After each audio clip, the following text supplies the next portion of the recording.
two recipes, a rich creme caramel and an eclair, both based on a flavour that's loved by millions, and everyone has their personal preference. Coffee.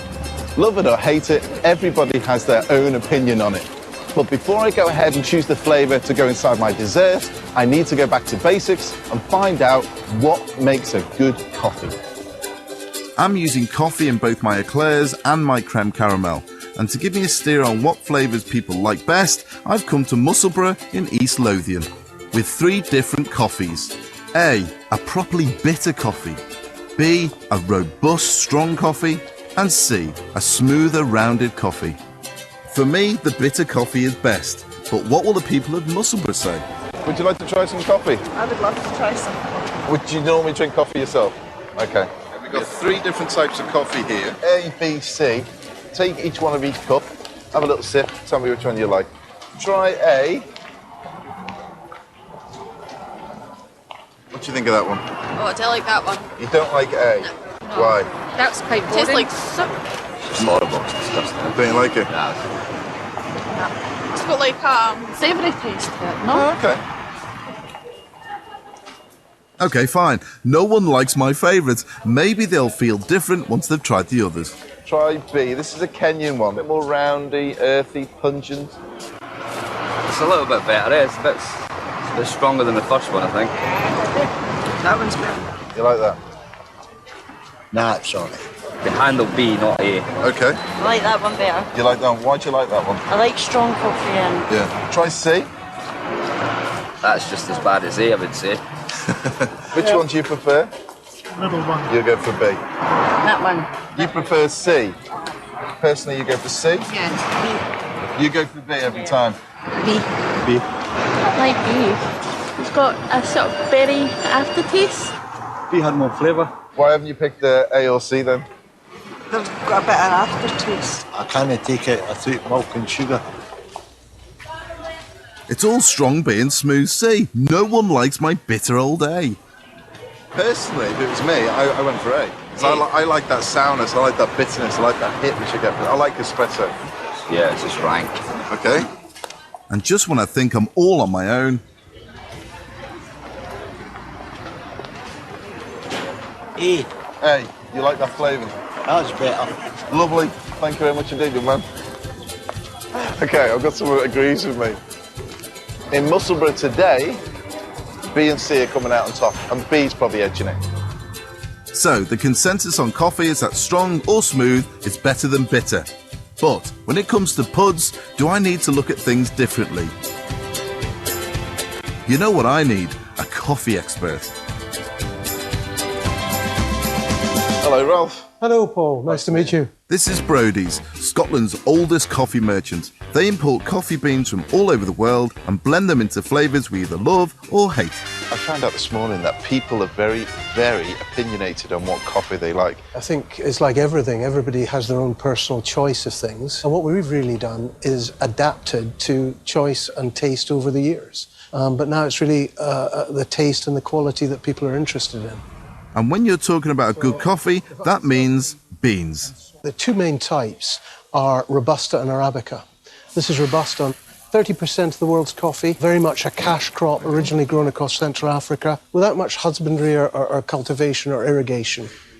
Robusta has a stronger flavour than Arabica and is used to create the blended flavours that make our instant coffee.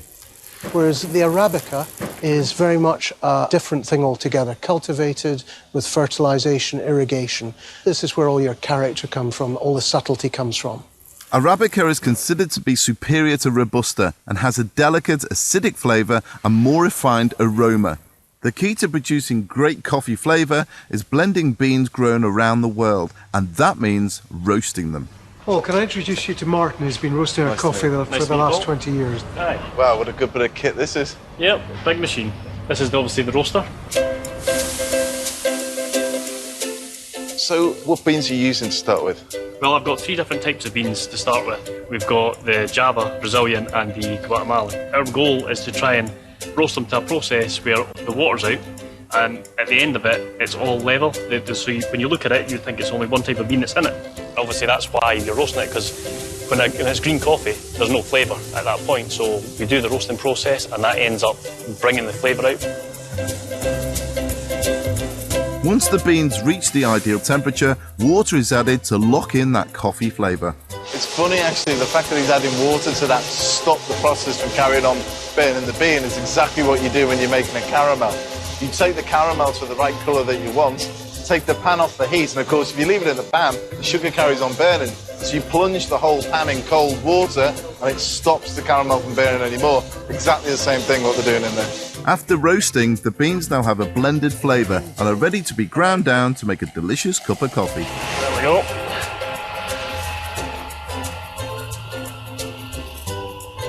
Lovely smell. I think I'll have one of these in my kitchen. I might have to build an extension though. We all love coffee, but the flavours we like have changed over the years. Okay then, Ralph, what have we got here? Over on the right, we've got a coffee from the 50s or 60s. Now, it wasn't a great time for coffee. We were still drinking lots of instant coffee. I don't know if you remember coffee and chicory, but that was really a coffee of that time. When was that? 50s, 60s, because chicory was a lot cheaper than taking coffee. the mickey, Ralph? You Not think I'm at that all. old? Maybe your mother has told you. You're about winding it. me up, Ralph. Okay, so next we're moving into the 70s, and that was when things really became a little bit trendy, and we had Jamaica Blue Mountain, which was quite an acid coffee. Yeah. Can I just also add, in the 70s I wasn't really drinking coffee, I still wasn't old enough. So Maybe the 80s, maybe the 90s, we'll get there. Okay. Now, 90s, are you with us in the 90s? Just about coming into the 90s, yeah. You must have had a hard life, Paul. I love you, Ralph, just want you to know that. Thank you. Next one we're moving on to is what happened at the end of the 90s and into the noughties, and that was very much espresso. And what we've got here is a blend of 3 different coffees. You think of things like curries, you know, how people now have much stronger curries, and it's a very similar thing with coffee. Our palates have developed, so we're looking for something different. Coffees have increased in strength and bitterness, and those 2 qualities are what I need for my recipes.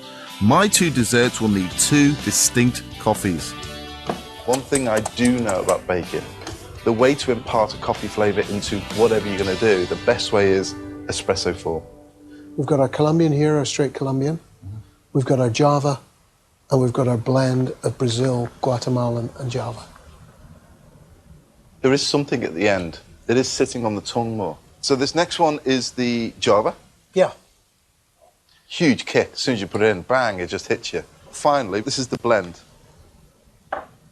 Smooth. That's what it just sort of stays like that throughout all of it. Here, I think the Java would go really well with the caramel. That little bit of hint at the end to go with the sweetness coming from the caramel sauce. The blend would go really well with the Eclairs. I've added salted caramel to the Eclairs. The addition of that coffee would balance well with that salt. I'm blending textures as well as flavours in these 2 puds, and I think I've chosen wisely. Thank you very much indeed. Morning. I'm delighted that Ralph has joined me and has brought some of his coffee for me to use in my salted caramel eclairs and my creme caramel. What we chose actually, we chose the Java to go in the creme caramel. And that was, again, the one with that little bit of edginess to it as well. And then we've got the blend, haven't we? The blend was going to go inside the filling for the salted caramel eclairs. Yeah, and I'm really looking forward to seeing how they come out with the recipes. What I'm going to do is start with my eclairs. Now, in a pan here, I've got my water and butter. Now, what I'm going to do is add my flour straight in there and the sugar. Now, this is basically just the thickening. Basically, cook out the flour that's inside that roux. Keep it moving. The last thing you want to do is leave this sitting on the bottom and burn out. And it gets smoother and smoother as you do it. This is the basis for any good choux bun. Now, I'm happy with that. You can see the shine on the top of the choux pastry as well. And I'm happy now to add the eggs to that and beat the living daylights out of it. Break it down, it becomes a soft, glossy mix. Add beaten eggs and stir vigorously until it forms a roux. I'm getting absolutely covered here in egg. Have you ever made choux pastry before, Ralph? No, I haven't actually, Paul. I'm not really so good at cooking. I'm rather better at eating. I'm a bit like that myself, to be honest, Ralph. When I was doing this 17 years ago, we used to put this into big mixers and use a whisk, and there'll be steam pouring off it because you can see the roux beginning to cool off as it gets beaten. Now, if you look at that now, you can see that you see the pastry beginning to get nice and smooth. You carry on doing that, it becomes really elastic. Once you've got it to that stage, you pop it into a piping bag, and this has just gone off cool now. It's warm, but it's perfect for piping. To the size you want to do your eclairs, and basically just pipe. What you do is you bake this off now, and this will balloon up and begin to crisp up and get a strong colour. Now, what I tend to do as well is, because it's full of steam, you puncture it, get a little knife, make a little hole in it, that allows the steam to come out, put it back in the oven, and that will dry them out. If you don't do that, it gets very soft and soggy inside. Your eclairs should be nice and crisp on the outside and beautiful with a little bit of chew on the inside. So I'm going to pop them straight in. 15 minutes is ample. Now to the filling. In the fridge, I have some whipped cream with a little bit of icing sugar in there as well, to which you're going to add your coffee, Ralph, straight in there. Beautiful. Basically, what you've got here is a coffee cream, and it's going to taste delicious. Look at the colour of that. I just hope it does the job for you with those flavours and characteristics that we picked out when we tasted it. Oh, yes. It's got that sharpness to it as well, which I like. Now I'm going to put some of this in a piping bag, get this straight inside the eclairs. I'm just going to cut the end of it. That'll do. Take it all the way down to the bottom. I should be ready. Get your eclairs and literally just pipe a load of the filling in. There's one. Put a load of the stuff in there. Look at that, Ralph. Does that look good to you? That does look fantastic. So far, so good. Do you want me to pipe some in? Absolutely. You ready? There you go. Is that good? I think you've used the wrong coffee, Paul.